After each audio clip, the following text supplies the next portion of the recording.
जय श्री कृष्ण दोस्तों, आपका हमारे चैनल हिंदी व्रत कथा में स्वागत है। आज हम आपको दशा माता की चौथी कहानी सुनाने जा रहे हैं, जो कि है साहूकार की बेटी की कहानी। एक साहूकार था, उसके परिवार में 5 पुत्र और उनकी बहुएं और एक पुत्री थी। पुत्री का विवाह हो चुका था, परंतु उसका गौना नहीं हुआ था। इस कारण वह भी अपने माता पिता के घर में रह रही थी। एक दिन साहूकार की पत्नी दशा माता का डोरा ले रही थी। बहुओं ने भी डोरे लिए। बहुओं ने अपने सास से पूछा, क्या ननद के लिए भी डोरा लेना है? सास ने कहा हाँ। इस पर बहुओं ने कहा कि उनकी तो विदाई होने वाली है, यदि व्रत के पहले ही विदा हो गई तो क्या होगा? सास ने उत्तर दिया कि मैं व्रत का सारा सामान साथ में रख दूंगी, वह अपने ससुराल में पूजा कर लेगी। ऐसा ही हुआ। उसके ससुराल से लेने उसका पति आ गया। माँ ने बेटी को विधि पूर्वक विदा किया और उसकी पालकी में पूजा का सब सामान रखवा दिया। लड़की जब ससुराल पहुंची तो उसे घर के आंगन में गलीचा बिछाकर बैठाया गया।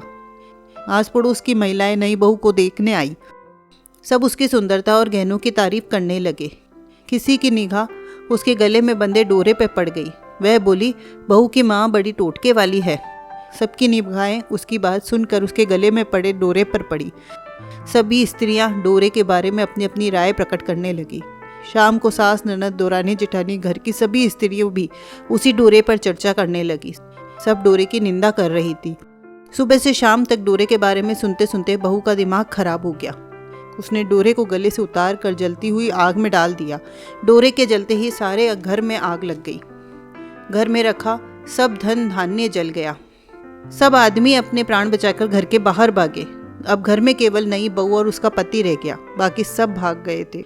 घर का सारा सामान जल गया था। घर में ना अब खाने को अन्न था, ना ही पहनने के लिए वस्त्र बचे थे।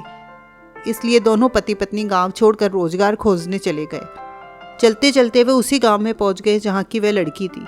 लड़की ने अपने पति से कहा, तुम यहाँ भाड़ झोंको, मैं भी कोई काम ढूंढती हूँ। पत्नी का कहना मानकर वह भाड़ झोंकने लगा और स्वयं एक कुएं पर जाकर बैठ गई। कुएं पे सारे गांव की स्त्रियां पानी भरने आया करती थी। लड़की की भाभियां उस कुएं पर पानी भरने आई, परंतु उन्होंने अपनी ननद को नहीं पहचाना। वे उससे बोली, तुम तो किसी भले घर की लड़की मालूम होती हो, कुछ काम करना चाहती हो तो बोलो। लड़की बोली, काम तो करूंगी, पर कोई नीच काम नहीं करूंगी। बड़ी भाभी बोली, हमारी ननद ससुराल चली गई है, तुम हमारे बच्चों की देखभाल करती रहना और हमारे घर से सीधा लेकर अपने भोजन बना लिया करना। लड़की इस काम को राजी हो गई। लड़की की भाभियां उससे अपने घर ले गई।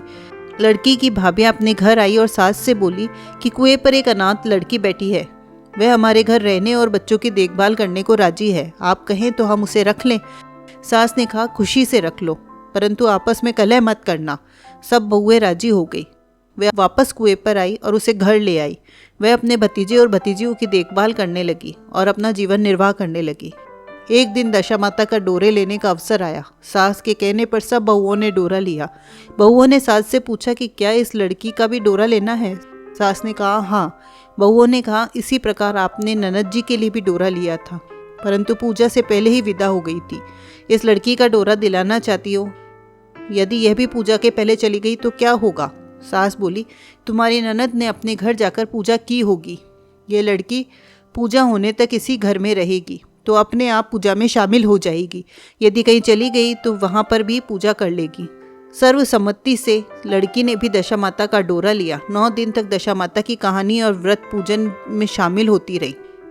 10वें दिन लड़की की माता बहू ने सिर से स्नान किया, घर में चौका लगाया, पूजन की तैयारी करने लगी। लड़की बहुओं से बोली, यदि कोई पुराना कपड़ा मिल जाए तो मैं भी स्नान कर लूं। बहुओं ने अपनी सास से पूछकर अपनी ननद की साड़ी उस लड़की को दे दी। अपनी पुरानी साड़ी लेकर वह स्नान करने गई। उसने सर से स्नान करके साड़ी पहनी और घर आ गई। घर पर पूजा आरंभ हो गई। वह जैसे ही पूजा में आकर बैठी तो बहुओं ने कहा, यह तो हमारी ननद जैसी लग रही है। सास ने नाराज होकर कहा, तुम्हारे मन में जो आता है बोलती रहती हो, पूजा के समय भी चुपचाप नहीं बैठा जाता। चुप रहो, मुझे कथा कह लेने दो, तुम्हारी बातों से कथा में विघ्न पड़ता है। बहुएं चुप हो गई। घर में सब स्त्रियां ने पारण किया, लड़की ने भी पारण किया।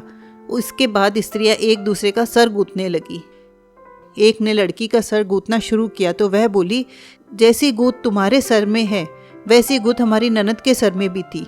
सास नाराज होकर बोली कि मेरी बेटी की तुलना तुम इससे क्यों कर रही हो? सास ने बहू को डांटा, परंतु उसकी बात मन में घर कर गई। उसने लड़की से कहा, आज रात मेरे पास सोना। रात को जब बहुएं सो गई तो लड़की ने पूछा, तुम्हारे पियर में कोई नहीं है? तो लड़की ने जवाब दिया कि मेरे 5 भाई भाभियां हैं, तुम जैसे माता पिता थे। तो फिर सास ने पूछा, क्या हुआ? लड़की बोली, पीहर में मैंने दशा माता का डोरा लिया था, पूजने से पहले ही ससुराल से विदा हो गई। ससुराल में पहुंचकर गले में पड़े डोरे को देखकर वहाँ की स्त्रियां हंसी उड़ाने लगी। मैंने उस डोरे को आग में डाल दिया, जिससे सारा घर जलकर भस्म हो गया। सब लोग भाग गए। हम दोनों भागकर इस गांव में आ गए। माँ ने पूछा कि तुम्हारा पति कहाँ है? वह बड़बूजे के यहाँ बाढ़ झोंकता है। दशा माता के प्रकोप से हमारी यह हालत हो गई। वह समझ गई कि यह लड़की कोई और नहीं, मेरी ही बेटी है। तब उसने अपने 5 बेटों को बुलाकर कहा कि यह तुम्हारी छोटी बहन है।